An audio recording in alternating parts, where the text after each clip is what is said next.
오늘은 요한계시록 14장 말씀을 통해서 하늘의 새 노래를 부르는 사람이라는 제목으로 우리가 말씀의 은혜를 나누고자 합니다. 하나님의 은혜가 모두에 충만히 임하시길 주의 이름으로 축원합니다. 우리 옆 사람을 보면서 인사를 한번 하시기를 원합니다. 하늘의 새 노래를 부릅시다. 하늘의 새 노래를 부릅시다. 잘하셨어요. 책 중에 눈먼 기독교라고 하는 그런 책이 있는데 이 책을 쓴 저자가 아주 오래전에 아프리카 수단이라고 하는 그런 나라를 방문했다가 에피소드가 있는데 그 에피소드를 소개한 내용이 있습니다. 어느 날 이 저자가 콜라 하나를 사려고 가게를 방문을 했대요. 그런데 콜라를 집어들고 나니까 희한하게도 병 모양은 콜라병인데 병 뚜껑이 세븐업이라고 하는 그걸 이제 다 들게 됐어요. 게다가 더 이상한 것은 그 병 안에는 노란 액체가 이제 있었다는 이야기예요. 그래서 가게 주인에게 가지고 들어가서 물어봤답니다. 그러니까 가게 주인이 이렇게 대답을 하더랍니다. 우리나라는 워낙 가난해서 모든 것을 재활용하기 때문에 내용에 대해서는 전혀 걱정을 하지 않아도 된다. 이렇게 얘기를 하게 되었다는 겁니다. 주인의 말을 믿고 콜라를 샀는데 문제가 뭐냐면은 안에 담긴 것은 콜라가 아니라 오렌지 맛이 나는 환타였답니다. 다시 들어갔어요. 그래서 가게 주인에게 항의를 했더니 그 주인이 뭐라고 얘기하냐면은 자기 나라에서는 내용물과는 상관없이 병 모양이 콜라병이면은 그냥 콜라라고 부른다고 그렇게 얘기를 한다는 거예요. 그러니까 이러면 이렇고 저러면 저렇고 그냥 그 나라에서는 그냥 얘기만 하면 이렇게 하면 이렇고 저렇게 하면 저렇고 그런 내용을 얘기했다는 말씀이에요. 이 저자가 말하려고 하는 내용이 뭐냐면 요즘 들어서 그리고 말세를 향해 가면서 이 눈먼 기독교에 대해서 말하고 싶은 진짜 내용이 뭐냐면 이 시대의 기독교를 살펴보면 겉모양은 기독교인데 실제 내용물은 교회마다 인본주의를 참 많이 가르치고 있는 교회가 많이 있다는 그런 얘기입니다. 이것이 교회의 위기라고 하는 그런 말이에요. 외적으로 보면 교회인데 실제적으로 들여다가 보면은 복음을 안 가르치고 참 인본주의적인 그런 내용들을 가르치면서 참다운 기독교라고 참다운 교회라고 주장하는 그런 것이 말세를 가면 참 많이 있다고 하는 것이 이 요즘의 위기라 그렇게 얘기한다는 그런 얘기예요. 눈 멀었다는 거예요. 그래서 이제 우리는 마지막 때가 될수록 믿음의 자리에서 삶의 자리에서 정말 붙잡아야 될 말씀이 과연 뭘까 한 가지가 생각이 나는데 디모데후서 3장 5절에 보면은 경건의 모양은 있으나 경건의 능력을 부인하니 이 같은 자들에게서 네가 돌아서라 라고 하는 그런 말씀이에요. 여러분 지난 번 13장에 지금 14장이니까 13장에서 우리가 배운 말씀에서 아주 중요한 이미지 상징이 있는데 그게 뭐냐면 여러분 기억나실 거예요. 사탄 마귀의 조종을 받았던 짐승입니다. 이 짐승 이미지 이 짐승은 마지막 때의 정치와 경제적 권력을 완전히 장악해서 우상숭배와 적그리스도를 따르게 함으로 말미암아서 그 짐승을 따르는 사람들이 이마나 오른손에 666표 666 마크를 이제 받게 하죠. 그래서 결국은 짐승을 따르는 자는 종말에 어디에 가요? 영원한 멸망의 길로 가게 된다고 하는 것을 우리가 같이 말씀을 나누었습니다. 그러니까 마지막 때가 되면은 모양만 있는, 모양만 그리스도인들, 모양만 믿음을 가졌다고 하는 사람들은 안 된다는 거예요. 반면에 오늘 본문 14장에 보면 무슨 말을 하냐면 아주 중요한 그런 이미지가 또 하나 나와요. 그 이미지가 뭐냐면 어린 양이죠. 1절에 보면은 내가 보니 보라 어린 양이 시온산에 섰고 그와 함께 14만 4천이 서 있는데 그의 이마에는 어린 양의 이름과 그 아버지 이름을 쓴 것이 있더라. 아멘. 그래요. 어린 양. 여러분 어린 양을 향한 경배의 모습이 이제 이 사도 요한이 보니까 보이는 거예요. 이 중에 중요한 것이 지금 어린 양인데 이 어린 양과 함께 선 이미지가 또 하나 나오죠. 14만 4천 명. 구원받은 하나님의 백성들이에요. 그런데 이들에게는 특징이 있는데 이마에 어린 양과 하나님의 이름의 표시가 이제 있는 거예요. 이것이 하나님께 속한 자들이라고 하는 그런 말씀이에요. 이 14만 4천 명의 숫자, 우리가 앞서도 한번 배운 적이 있는데 14만 4천, 구원받은 성도의 숫자죠. 이 14만 4천이라고 하는 것은 구약의 12지파를 얘기하는 것이고 그 다음에 신약의 12제자를 곱한 숫자가 144를 말하는 거예요. 그리고 유대인들이 많다고 하는 것을 상징할 때는 1000을 얘기해요. 그러면 이걸 곱하면 14만 4천이 되는 거예요. 근데 딱 실제 수 하늘에 가면 14만 4천만 딱 있는 게 아니에요. 이것은 상징적인 숫자라고 그랬어요. 그래서 상징적으로 믿음을 잘 가진 분들, 끝까지 믿음으로 승리한 분들이 이제 하늘에 가서 상징적으로 이마의 어린 양과 그리고 하나님의 이름의 표시를 가진 분들이 보니까는 이제 예수님 어린 양과 함께 찬양하는 노래를 이제 부르는 거예요. 그래서 그 뒤편에 보니까 요한이 하늘을 또 보니까 구원받은 14만 4천 명이 뭐하고 있어요? 노래 부르고 있어요. 그래서 2절에 보니까 어떤 노래를 부르냐면은 우리말 비전 성경에 보니까 이렇게도 표현되어 있어요. 나는 하늘로부터 맑은 많은 물소리 같고 큰 천둥 소리 같은 소리를 들었습니다.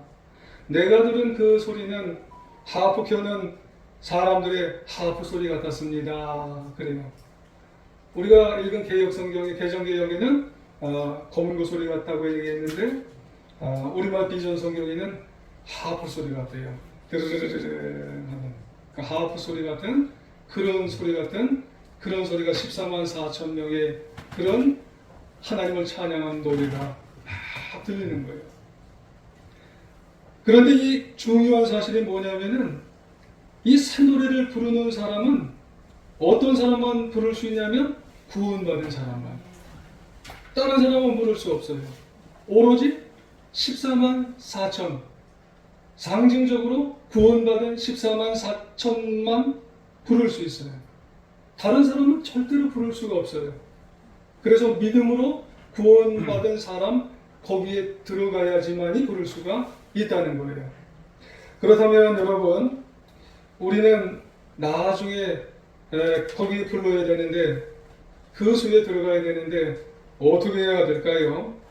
그냥 교회만 다닌다고 해서 그 14만 4천 그 상징적인 그 숫자에 들어가서 거기에 나중에 노래를 부를 수 있을까요? 주여 주여 그렇게 외치며 교회를 다닌다고 해서 우리가 14만 4천 새 노래를 부르는 사람 속에 들어갈 수 있을까요? 그렇지 않다는 거예요. 로마서 12장에 보면은 그런 말씀이 있어요. 너희는 이 세대를 본받지 말고 오직 마음을 새롭게 함으로 변화를 받아 하나님의 선하시고 기뻐하시고 온전하신 뜻이 무엇인지 분별하도록 하라. 아멘. 그래요. 우리가 예배도 잘 드려야 되지만 우리가 일상적인 주간에 우리가 교회를 나가면 우리가 월화수목금토 우리가 일상적인 생활에서도 우리가 구별하는 구별된 사람이 되어서 우리가 삶의 구별된 모습을 가지고 잘 살아야 된다는 거예요. 4절에 보면 참고해 보면은 그래요. 이 사람들은 하면서 여자와 더불어 더럽히지 아니하고 순결한 자래요. 이 사람들 어떤 사람들이에요? 14만 4천 구원받은 사람들이에요.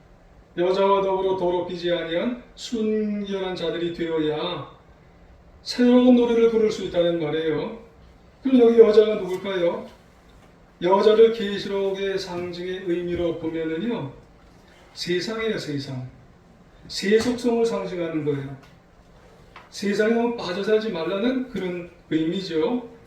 좀 더 자세히 좀 살펴보면 계시록 17장에 보면은요, 지금 14장 아니에요. 근데 계시록 17장에 보면은 이 여자의 정체가 나와요. 계시록 17장 1절에 보면은 그 중간쯤 보면은 이런 말이 나와요. 많은 물 위에 앉은 큰 음녀가 여자죠. 음녀가 받을 심판을 네게 보이리라 그래요. 이 여자의 음녀는 뭘 말하게 되어지냐면 바벨론을 말해요. 여러분, 바벨론은 하나님의 가치관과 늘 대적을 해요. 늘 대립을 하는, 충돌을 하는 그런 대표자예요. 그렇기 때문에 한마디로 말해서 이 여자, 이 음녀, 이 바벨론은 하나님을 거슬러 세속성에 빠지지 않는 자라야 새 노래를 부르는 그런 14만 4천 명에 들어가서 나중에 하나님을 찬미하고 찬양하면서 이 거룩한 찬양을 부를 수 있는 그런 자가 될 수가 있다는 말씀이에요. 할렐루야. 그러니까 우리는 세속성에 빠져 사는 그런 신앙인 믿음인이 되어서는 안 된다는 말씀이에요. 또 하나 살펴볼 것은 이 14만 4천 명은 어린 양이 어디로 인도하든지 따라가며 그래서 성령 받아서 처음 익은 열매로 하나님과 어린 양에게 속한 자가 되어야 한다는 그런 말이에요. 여러분, 14만 4천 명 어린 양이 누구예요? 예수 그리스도시죠. 어디로 인도하든지 따라다니는 사람들 얼마나 아름다운 모습이겠어요. 예수님이 가시는 곳마다 내 삶의 환경이 좀 힘들어도 정말 따라가려고 애쓰는 그 사람들의 모습이 얼마나 아름답겠느냐 하는 그런 말씀이에요. 그렇습니다. 갈 바를 알지 못하나 하나님을 신뢰한 창세기 12장의 그 아브라함처럼 주님께서 어디로 인도하실지는 우리는 잘 몰라요. 오로지 그러나 주님께서 인도하시는 대로 따라가려고 하면서 따라가서 처음 익은 열매, 여러분 처음 익은 열매의 의미가 뭔 줄 아세요? 하나님의 소유가 됐다는 거예요. 할렐루야. 그 하나님의 소유가 된 사람이 바로 상징적으로 14만 4천 명이 되었다는, 구원받은 사람이 되었다는 의미예요. 그러므로 이런 성도들의 입에서는 당연히 주여 주여만 외치는 형식적인 백성은 아니라는 거예요. 거짓말하는 사람이 된다는 것은 아니라는 거예요. 흠잡을 데 없다는 그런 말씀이 된다는 말씀이에요. 구별이 있다는 거예요. 그러니 14만 4천 명의 백성이 되어서 하나님의 새 노래를 부를 수 있는 그런 사람이 된다는 말씀이에요. 이제 다시 요한이 하늘을 다시 봤어요. 그때 보니까 이제 세 천사가 또 나타났어요. 이번에는 심판의 메시지를 들고선 천사가 나타나요. 그런데 그 선포되는 천사들의 메시지가 뭐냐면 마지막 때가 되면 세상의 위기가 아주 임박할 것이라는 그런 메시지예요. 그러면서 그 임박한 메시지의 이면에는 우리가 어떻게 해야 될지를 암시해주는 그런 메시지예요. 첫 번째 천사가 뭐라고 그러냐면요, 하나님을 두려워하고 그분께 영광을 돌리라는 거예요.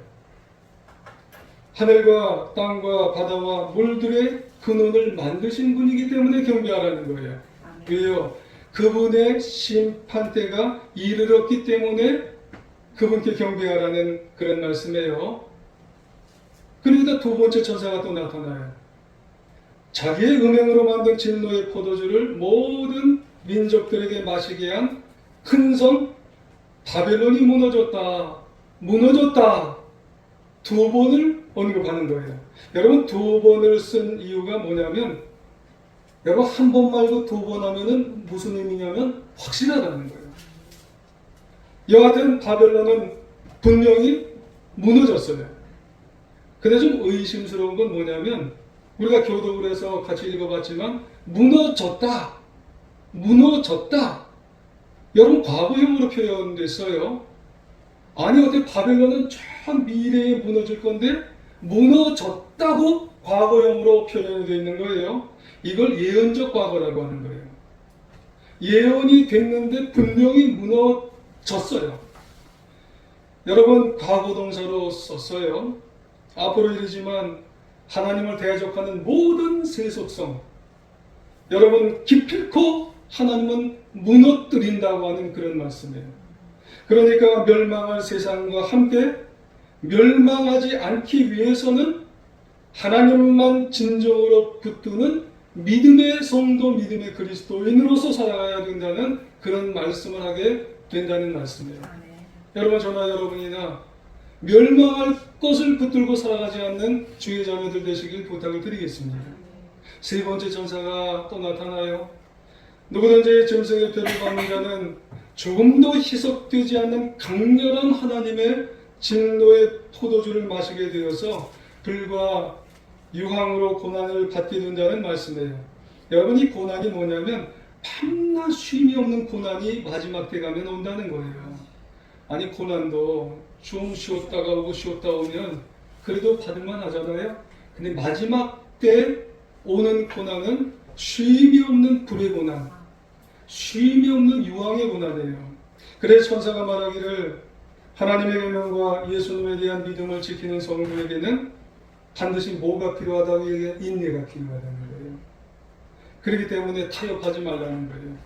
믿음을 끝까지 지키는 인내하는 신앙이 마지막 때 필요하다는 그런 말씀을 하게 되는 것이에요.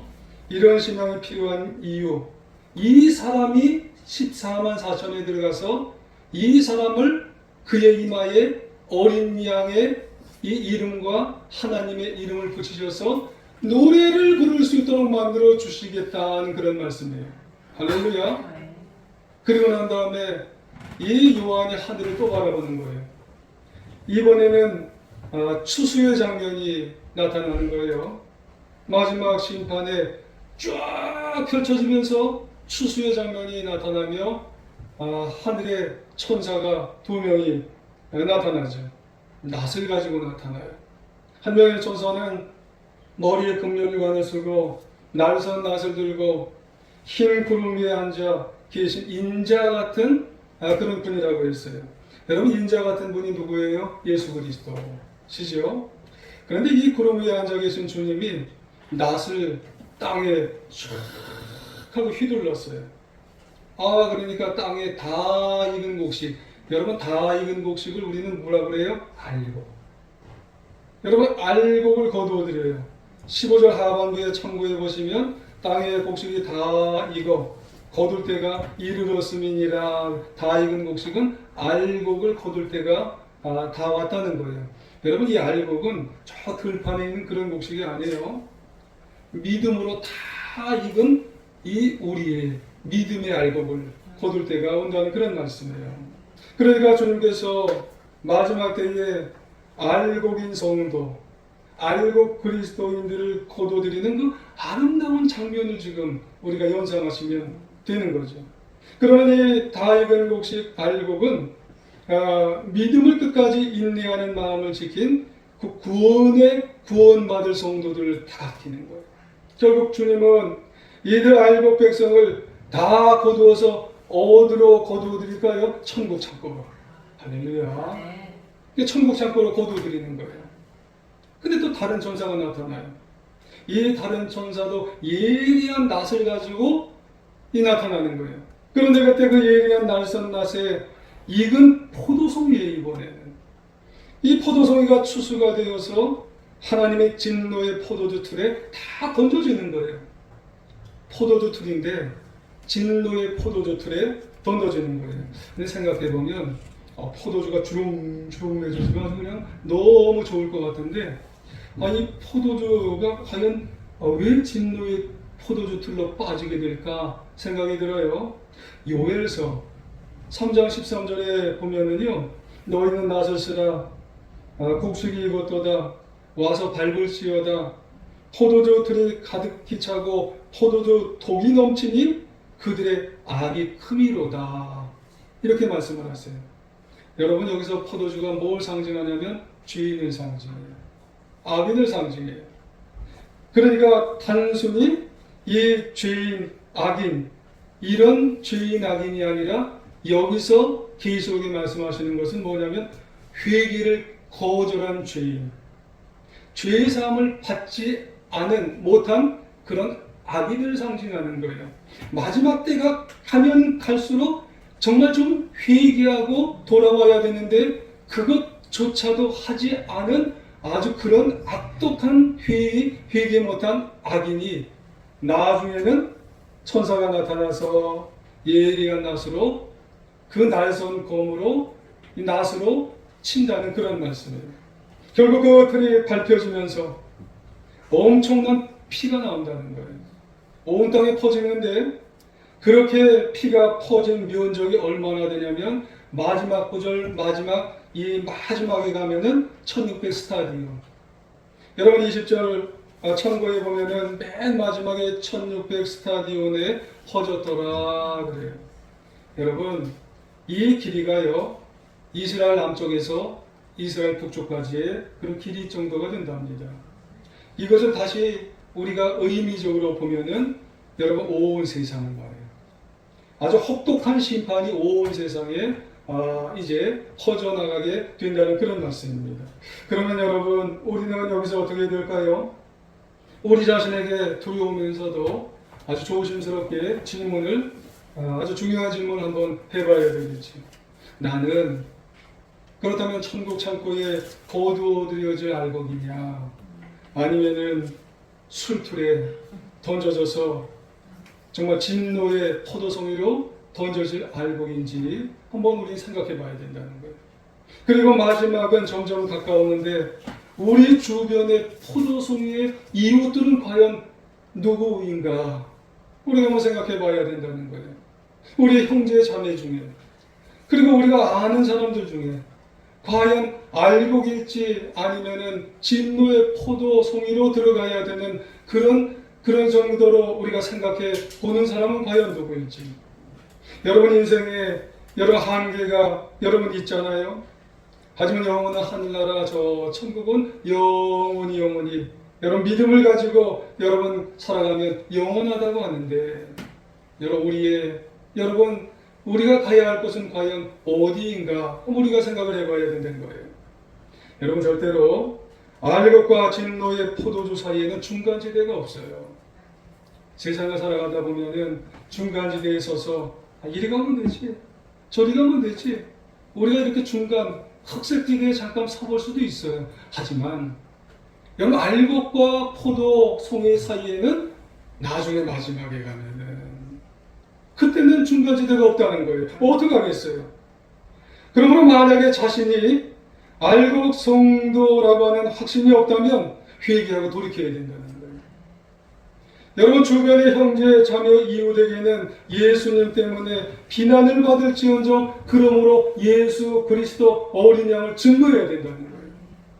영원한 하늘나라 천국을 우리는 소개시켜 주어야 된다는 사실을 여러분 기억해야 될 줄 믿습니다. 그러는 가운데 우리는 비난받을 각오를 하는 것이 주 안에서 알곡 그리스도 알곡 성도가 되는 길임을 여러분 기억하시기를 부탁을 드리겠습니다. 그저 무서워서 교회 교자도 못 보내고 예수 예자도 못 보낸다면 나는 과연 주 안에서 죽는 성도인가?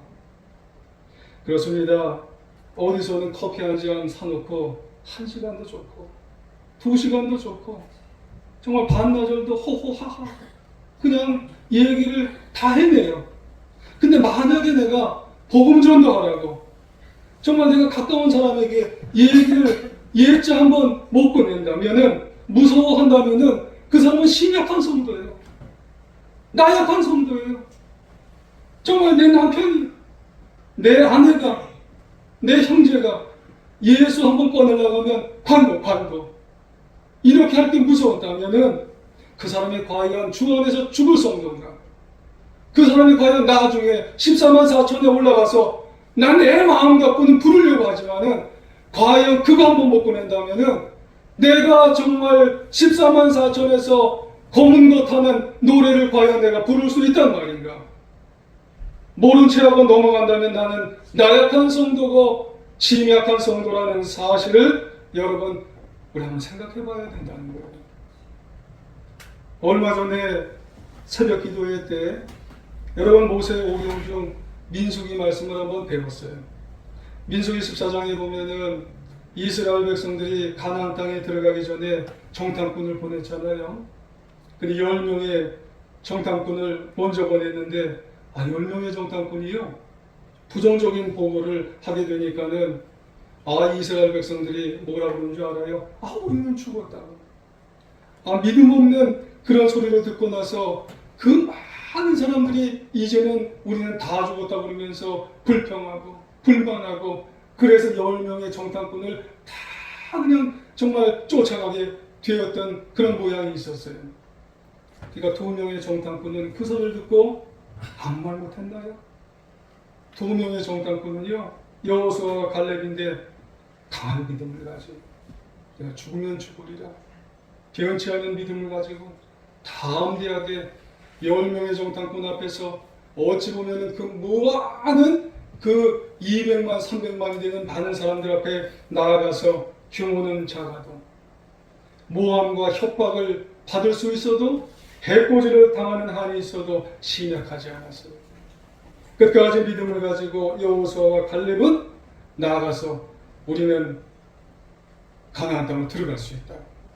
담대하게 들어갈 수 있다. 하나님이 우리와 함께 한다고. 그래서 주님께서 하나님께서는 그 2명만 가나안 땅에 들어가는 성도, 그리스도인이 되게 만드신 줄 여러분 기억하시길 원합니다. 2명만 세모를 부른 거예요. 2013년도 5월에 영국에서 있었던 마라톤 대회가 있었어요. 그때 5,000명이 마라톤을 뛰었어요. 근데 놀랍게도요 5,000명이 뛰었는데 한 명만 마지막 피니시 라인을 통과했다는 거예요. 4,999명은 마지막 피니시 라인을 못 들어갔어요. 얼마나 놀라워요. 놀랍지도 않으신가 봐요. 여러분, 한 명 1등과 2등의 격차가 좀 벌어졌다는 겁니다. 한 명은 열심히 힘들고 그래도 뛰어서 마지막 라인을 뛰어들어갔어요. 근데 2등이요 가다가 엉뚱한 길로 빠져나갔어요. 그러니까 3등이 또 그걸 보고 그 2등을 따라서 또 가는 거예요. 4등이 또 쫓아갔어요. 나머지 4,999명이 다 따져나 다 탈락했어요. 1등만 여러분 마지막을 통과해서 그 경기장의 모든 사람들과 함께 이 축하의 박수를 받게 되는 거예요. 여러분 우리도 뜁니다.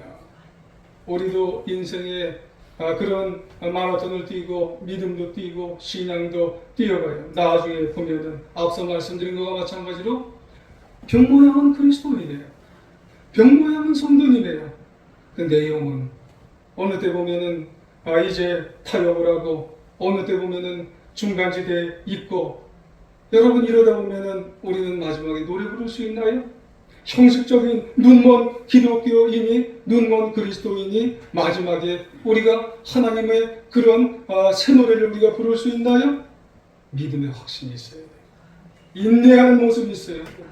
끝까지 승리하는 모습이 있어야 여러분 우리는 새로운 노래를 부를 수 있는 14만 4천의 그런 노래의 성도님이 다 되실 줄 믿습니다.